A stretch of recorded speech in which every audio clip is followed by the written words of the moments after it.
Taft. Happy Friday, guys. I'm with Skip Bayless and Shannon Sharp. How we doing? Doing good. Skip, how you doing today? Oh, I'm always doing better than you're doing. Yeah. Thank you. Today is the anniversary of one of the most iconic speeches ever given, the I Have a Dream speech. Is it really? Happened 57 years ago today. 1963.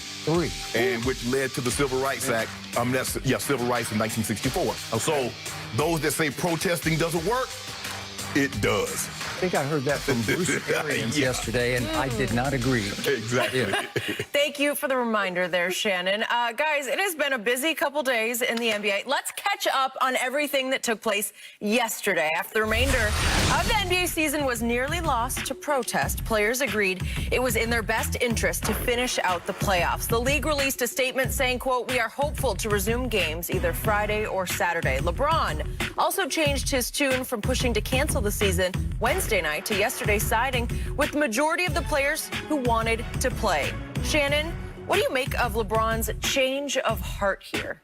I believe LeBron James always wanted to play, but I believe LeBron James wanted to exert the maximum amount of leverage. He wanted to exert being LeBron James because he's tired of symbols. He's tired of slogans. He's tired of hashtags. He doesn't feel that the people that are in power, that has more power than him, that has the contacts, the reach, the outreach, are doing nearly enough. And they think by putting Black Lives Matter on a court or putting Black Lives Matter or say her name and all those things while not reaching out to the DAs, while not talking to the mayors, while not talking to the Congress people in their community and that they can reach and have contact to, that's going to go directly to changing these police policies. They're not doing enough. So LeBron James says the one thing that I can do to exert my pressure on you is to take my talents. And maybe Kawhi and Doc Rivers, and if we take our threaten to take what you want away, well, maybe you'll act right. And I believe that's what LeBron, I skip because he's put too much time in this. LeBron knows he's closer to the end than the beginning. And when you realize that, Skip, you look at things totally different. The things that you thought about doing in your 20s, you don't think about doing it, especially when you're talking about a career. It's not like a doctor where he's going to be doing this 30 years. He's going to be a lawyer. He can do this for 30, 40 years. That's not how sports work. If you're fortunate, you get your 10 and then you go from there. He's at 17. So we know, like, to think that he's got a couple of more years, good years to go, but he doesn't have 10, 15 years. And he wants to see changes. And he's like, owners, we appreciate you giving money to the community. But what we need you to do is to reach the people that we know you can reach that can enact policy changes, that can do something with these this policing. That's what LeBron wanted to do, Skip. I don't believe LeBron for 1 second wanted to sit out after he spent a lifetime trying to get in this very position. But I also believe that he spent a lifetime once he became an adult and saw what was going on. He wanted to change it, and he felt the only way that he knew about going to change or exerting the force to get people that can actually change it was to threaten to withhold the service, and I have no problem with him doing that. Okay, I hear everything you just said, but I saw this situation unfold a little differently than you did. Step back for a second and think about this with me. I believe that LeBron James just got George Hilled for the second time in his career.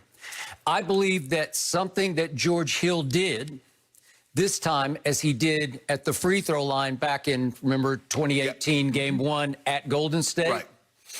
I believe that, once again, George Hill prompted LeBron to become extremely frustrated and to throw a fit, and you could argue to even pout, or at least go into a shell for a while. And let's unfold and unpack what just happened. George Hill has become the sort of emotional leader of the Bucks. He's obviously not the best player. You know who that is. And that guy is Defensive Player of the Year and looks like he's going to win the MVP. But it's the out-front spokesman for this team over the last couple, 3 weeks has become one George Hill. Am I right about that? Correct. So it was reported that the Bucks had a raging internal debate in their locker room leading up to that scheduled game at 4 p.m. Eastern against the Orlando Magic, who had no idea that the game was about to be boycotted, so they're out there ready to go. Correct. They are warmed up, ready to tip it off in 5 minutes. Right. Behind the scenes, LeBron James and Chris Paul had been working for an organized, unified, all-NBA boycott of, I don't know how many games, I don't even know what the plan was, but they had a plan in place that they had discussed. Right.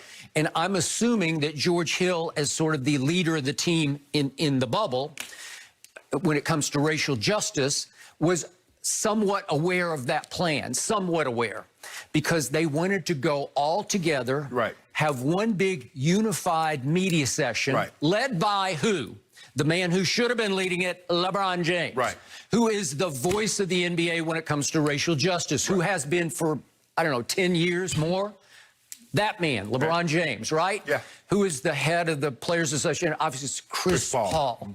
Those two, I believe, had planned to have a huge media conference in which both in person in the bubble and virtually they talked to America about what their goals were, what their specific details were, that they want this, and that to happen.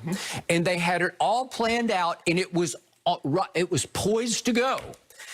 And all of a sudden, something happened out of nowhere, blindsiding everybody, including the Magic and the referees and everybody involved. Every NBA executive was completely blindsided all the way to the top, to the commissioner, by what George Hill, it seemed, had sort of emotionally driven the Bucks to do. And they all admitted they were going back and forth. There was a whole lot of disagreement in the locker room. Should we, shouldn't we? Should we, shouldn't we?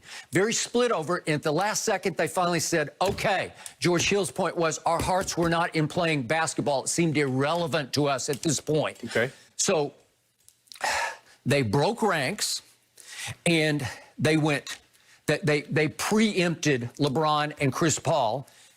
Boom! They decide to boycott, and it was shockwaves across the country because, as you know, it was a ripple effect throughout sports all night long. Right. Well, it was heavily reported that LeBron James was not happy with that, and I don't think Chris Paul was happy with that either. So all of a sudden, within... Yeah, because I think the thing is, Skip, the one thing that you want to do in a situation like this is that you want to seem like you're united. Unified. You want to put on a united front. You better. So when people start coming, there's no way they can penetrate the I got to tell you, I did, as much as I respect George Hill, once upon a time, San Antonio Spur, I don't want to hear George Hill speak about this. I want to hear LeBron, and I want to hear Chris Paul. They've been at this for a long time. George Hill sort of came out of left field on this. No offense to him, but he and Sterling Brown spoke at sort of a mini media session, remember, in the hallway outside the locker room after the game? Yes. And they had spent the 2.5 whatever hours that the game would have taken to be on the phone with lawmakers up in Milwaukee, up in the state of Wisconsin, right? Okay, all great. And we applauded them. I think the world applauded the Bucks, right? Okay, that upstaged and preempted what LeBron and Chris Paul had working on the back, you know, behind the scenes. But it was about to be in front of the scenes. And we're hearing George Hill talk about it, and we're hearing Sterling Brown, and I'm thinking, well, they're qualified only because this happened in their town. Kenosha is virtually a suburb of Milwaukee. Sterling Brown he's qualified because it went a step further to him. He was the victim of police brutality. Absolutely. When was that? I wrote this down. It was January 26th of 2018 at 2 o'clock in the morning. It was the south side of Milwaukee. He pulls up in a Walgreens parking lot and parked across the handicap spaces because obviously there weren't many cars, and he wanted to run in and run out. And a police car happened to be sort of driving by and came over and confronted him. You're parked in the handicap. And then all of a sudden backup is called, and before you know it, he has been tackled and he has been tased. And several of the officers were somehow punished. I don't know what their punishment was, but they were reprimanded publicly for inappropriate action. Okay, so he had firsthand experience in the city of Milwaukee. That was obviously almost like a precursor to what happened in Kenosha. Okay, so are they both qualified? Yes, they're qualified. Their team is qualified, but it was, again, widely reported that LeBron was very upset with this, and then he and Chris Paul go to this meeting, which was 8 o'clock Eastern on Wednesday night, and it was, according to everybody, it was chaotic. Everybody has an opinion. A lot of players were upset with the Bucks. Then a lot of players said, no, leave them alone. They did a great thing. Right. Jaylen Brown was defending them. Doc Rivers is speaking. Other coaches are speaking.